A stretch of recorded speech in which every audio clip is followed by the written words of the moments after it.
Olá, quinto ano. Vamos abrir a nossa apostila em História. Na página 15, nós vamos dar continuidade aos patrimônios culturais. Hoje nós vamos ver os patrimônios culturais imateriais, porque até então a gente estudou os patrimônios culturais materiais. Materiais é tudo aquilo que pode ser tocado, pois existe concretamente, é um material, ok? Como cartas, objetos, coisas de museu, obras de arte, pintura, esculturas, fotografias. Então, tudo o que é tocável é material. Hoje nós vamos ver patrimônios culturais imateriais, ok? Vamos acompanhar a leitura na página 15. Patrimônios culturais imateriais.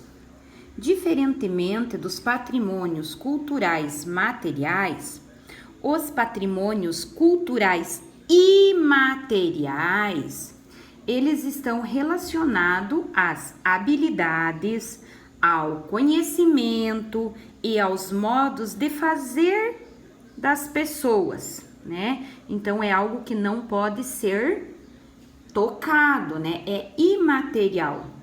E esses conhecimentos, essas habilidades, eles são transmitidos de geração para geração. Os patrimônios culturais imateriais podem ser manifestações coletivas, por exemplo, festas, peças de teatros, danças e músicas que expressam a diversidade cultural de um povo. Vamos conhecer alguns patrimônios culturais imateriais. O fado é um estilo de música português, geralmente interpretado por um cantor acompanhado de um instrumento de corda. O fado foi reconhecido pela Unesco como Patrimônio Cultural Imaterial da Humanidade de 2011. Lembram que a tia explicou para vocês o que é Unesco? Então, o que é Unesco? Unesco é a Organização das Nações Unidas para a Educação e Ciência e a Cultura. É um órgão internacional criado em 1945 na Inglaterra, com o objetivo de garantir a paz entre as nações por meio da cooperação intelectual e cultural, buscando meios de solucionar problemas das sociedades dos países membros. Os patrimônios culturais mundiais fazem parte da iniciativa da Unesco em conservar a identidade dos povos. No Brasil, a arte, coziwa, pintura corporal e arte gráfica dos indígenas Yayapi é considerada patrimônio cultural imaterial da humanidade. Para ser reconhecido dessa forma, o grafismo indígena foi inscrito no livro de registros das formas de expressão no ano de 2002 e em 2003. Foi reconhecido pela Unesco.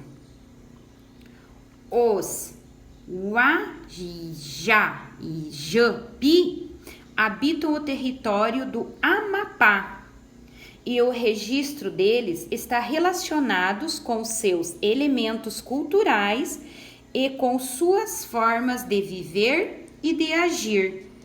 Então, olhem aqui um indígena da etnia Pataxó, na aldeia Jaqueira, durante a festa Arayakas, Porto Seguro, na Bahia. Então, você sabia que os povos indígenas eles criaram calendários de acordo com os ciclos da natureza.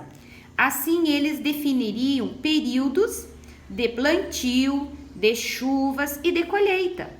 Esses povos também seguem calendários diferentes para as festas que celebram, né? Então, os índios, eles criam o calendário deles, né? Para saber o tempo de plantio, o tempo da chuva e para a colheita deles. Os patrimônios culturais materiais da humanidade e os patrimônios culturais imateriais da humanidade têm algumas diferenças quanto aos recursos usados e os locais onde se encontram. Os patrimônios culturais imateriais podem, com o passar do tempo, receber algumas influências do ambiente em que fazem parte. Por exemplo, o samba de roda do recôncavo baiano, uma herança cultural dos africanos, recebeu influência dos portugueses quanto ao uso da viola e do pandeiro e a poesia das composições musicais. Então, aqui nós vemos um samba da roda do recôncavo baiano, obteve o seu reconhecimento pela Unesco em 2005.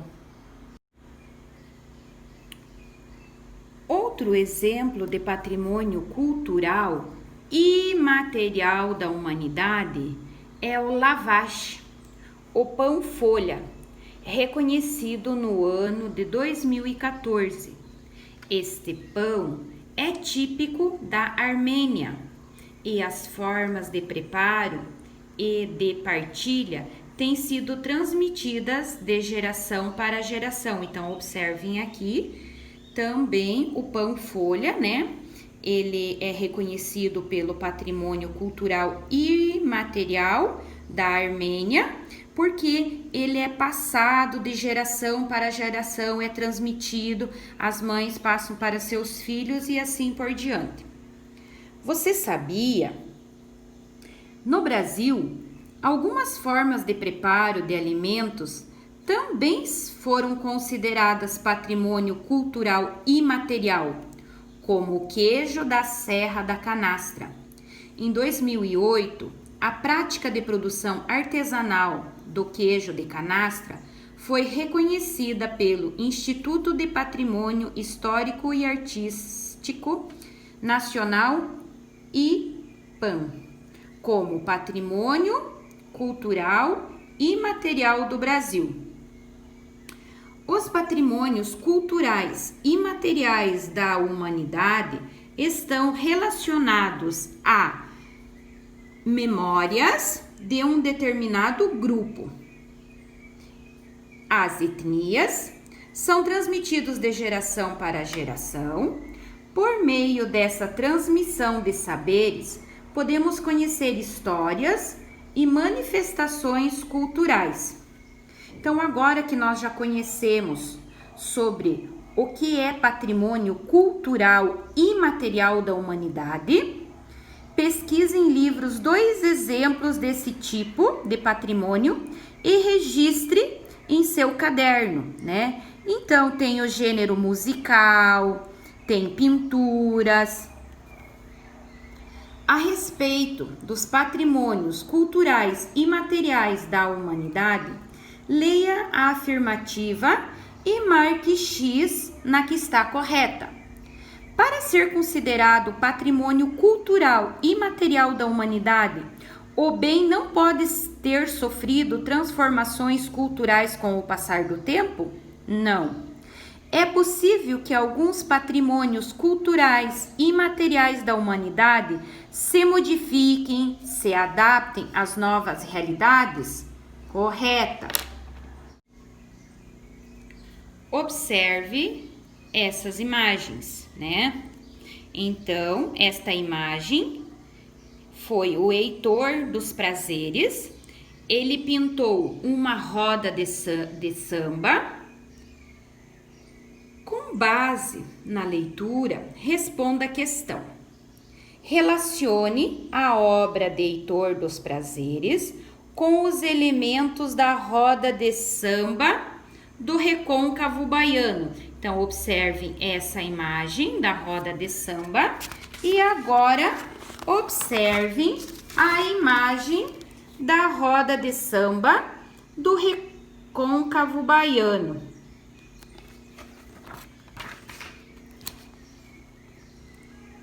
Quais os elementos da roda? Relacione a obra de Heitor dos Prazeres com os elementos da roda de samba do Recôncavo Baiano. Então, vamos lá. Na roda de samba do Recôncavo Baiano, lembrem, na roda de samba Recôncavo Baiano, tudo maiúsculo, as mulheres também se posicionam no centro, movimentando-se em roda. Então, tanto no Recôncavo Baiano quanto na roda de samba, as mulheres se posicionam no centro, movimentando-se em roda, né? Dançando em círculo.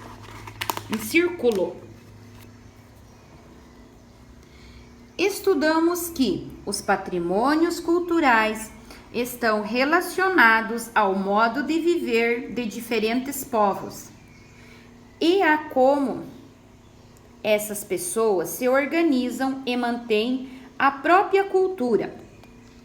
O calendário é uma forma de organização das atividades. Considere essas informações e responda as questões.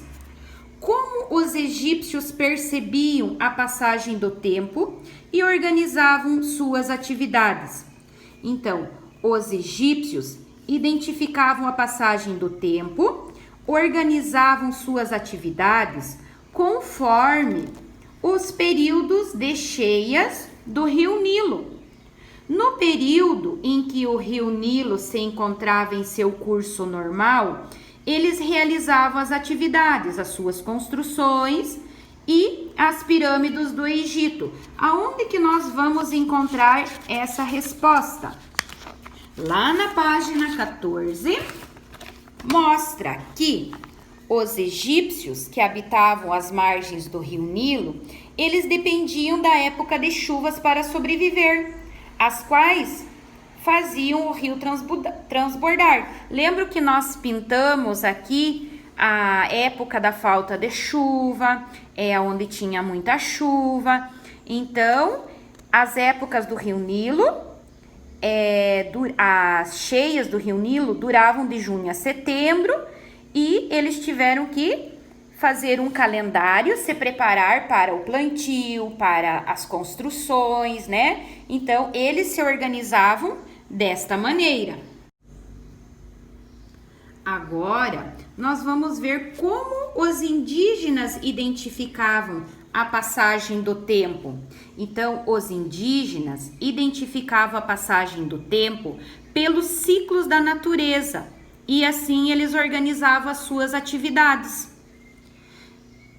Qual é a semelhança entre a maneira egípcia e a maneira indígena de perceber a passagem do tempo?